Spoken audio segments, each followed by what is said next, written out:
कलाकार आहे आणि मी कसा माझा मेन बिझनेस आहे अभिनय, पण तू मरू नये किंवा बंद पडू नये म्हणून जोडधंदे करतो, दिग्दर्शन वगैरे. प्रोफाईल पोहोचलो. आता इथून पुढे तुमच्या सहनशीलतेची पराकाष्ठा आहे. कसं आहे, माझ्या कॉमेडीच्या वळवळीने जर तुम्हाला हसायला आलं तर हसा, नाहीतर तुम्ही पुणेकरांसारखंही वागू शकता माझ्यासोबत. मज्जा येणार आहे. आज मी पहिल्यांदा करतोय ऍक्च्युली, आणि आज पहिल्यांदा करताना एकतर काय होईल, तुम्ही तरी हसाल नाहीतर माझं तरी हसू होईल. पण हरकत नाही, मला ना स्टँड घ्यावं लागेल स्वतःसाठी. हा थरथर कापतोय. नाही नाही घाबरलो नाहीये, हे आमचं पिढ्यानपिढ्या आहे. म्हणजे 8 वाजले ना.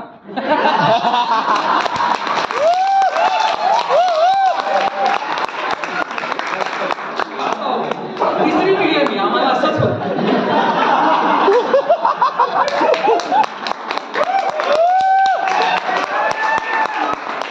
अरे कसं अपमानातून माणूस घडतो हे मला त्या दिवशी कळलं जेव्हा ट्रेन मध्ये पाठीमागे उभा असलेल्या 35-40 वर्षांच्या काकी, मी सांगितलं मी 27 वर्षाचा आहे, 35-40 वर्षांच्या काकी मला म्हणाले, अंकल बाजू होतो. त्या दिवशी मला प्रचिती आली की माझ्या ह्या व्ह्यू पेक्षा हा व्ह्यू जरा जास्त विधान सैरबाहेर झालो मी. मला अंकल सैरबाहेर झालो, टेन्शन, काय करू मित्राला फोन केला, म्हटलं बसूया. साधारण मला वाटतंय 1.5 क्वार्टर नंतर 11:30च्या सुमारास त्याने मोटिवेशनल स्पीच दिलं. हो, तो म्हणाला, हे बघ बाई, टाकला आहे ना टाकला तर जॉनी सिन्स पण आहे, त्याचे सीन्स बघतो ना. तो म्हणाला, ते टेन्शन नाही, तू जिंकलो, भारी खो बाकी बादशाह नाही ते माणूस.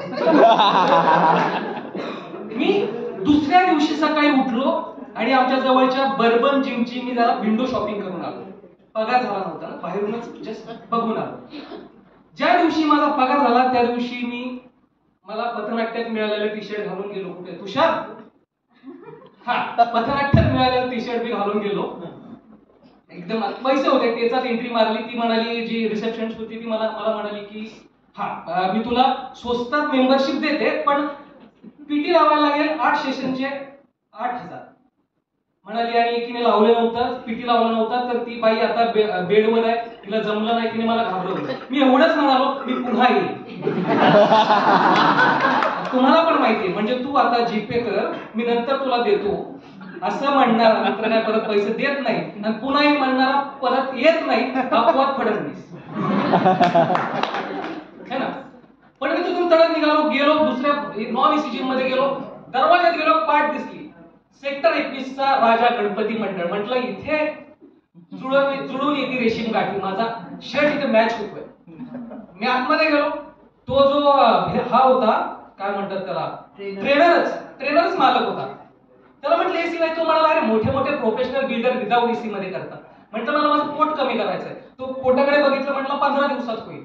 मी तिसरा प्रश्न विचारला, पीटी पैसे द्यावा? नाही, मी फुकटात शिकवतो म्हणाला. चौथा प्रश्न त्याने त्याचा माझ्या चेहऱ्यावरून वाचला आणि म्हणाला, इथे लेडीज पण येतात. मी म्हणालो, स्कॅनर पटकन पेमेंट केलं. दुसऱ्या दिवशी गेलो, म्हटलं 15 दिवसात माझं पोट कमी होणार आहे. बाजूला 2 ढेरपोटे होते, त्यांना म्हटलं, भावा किती दिवस आहे? तो म्हणा 3 महिने हो गए भाई. ठीक आहे. आणि ती लेडीज, एकच लेडीज मला फक्त 3 वेळा दिसली, आणि 3ही वेळा आम्हाला लांबून शिकवणारा ट्रेनर तिथे एकदम ट्रेनरच्या भूमिकेत यायचा. दुसरी गोष्ट, हा आता थोडं विसरलो. हा, म्हणजे असा आमचा सगळा आहे माहोल, छान माहोल आहे. विसरलो थांबवतो. छान माहोल आहे तिथे. मला म्हणजे ना ट्रेनरच आमचा गुलाबजामुन घेऊन येतो, आम्हाला देतो. एकदम घरगुती माहोल आहे, सगळं छान चाललंय. आणि तिथे मला आवडतं, कारण की मध्यमवर्गीय माणूस किती मोठा झाला तरी तो मनाने मध्यमवर्गीयच राहतो. अशी आमची जिम आहे आणि आमची सगळ्यांची जत्रा तिथे भरते. धन्यवाद.